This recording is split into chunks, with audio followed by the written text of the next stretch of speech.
So I'm at Costco. We're just going to go find a place to sit down and just talk about what just happened. That was just a little too much. Holy Spirit once again.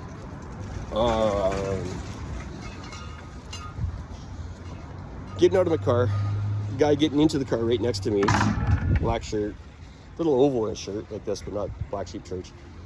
But he's got a big swallow tattooed on his neck, so I compliment his swallow.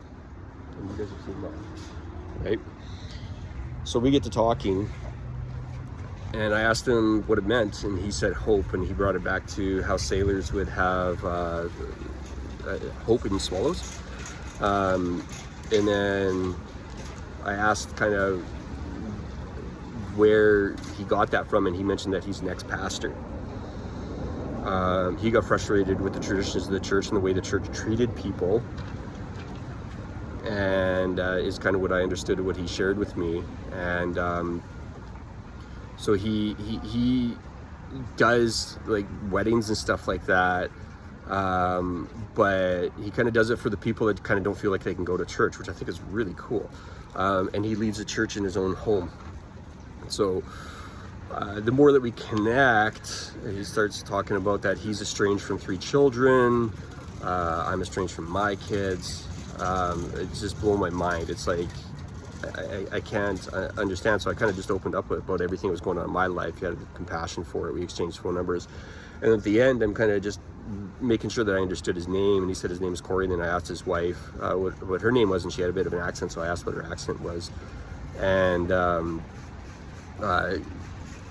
she said that she is from Ukraine. So I привет, extra. And she's like, oh, okay, wow, you talk Ukrainian. And then I said in Russian, I said maybe you speak Russian too. And she answered me in Russian and said yes, she prefers Russian. She asked me in Russian whether or not I understood Russian, and I said yeah, I understand. And then she told me that she prefers to speak in Russian, and but both languages are good. And then I find out that this dude I was talking to is learning Russian too. So I can't believe what God's doing right now in my life. So we're gonna go from there, step by step, slow pace, still listening to the command that I just gotta chill out a little bit. I'm still seeking God. Fill you guys in what I'm doing. It's gonna start coming forward, and I'm gonna start sending messages out and teaching a little bit to kind of get wet my whistle a little. Is I'm actually going to read the Bible this year, which I do every year, but I'm also started reading the Septuagint, which I'm going to complete this year, and I should have a Tanakh, Jewish Tanakh coming too. So expect more from me as I learn and I endeavor to teach and reach.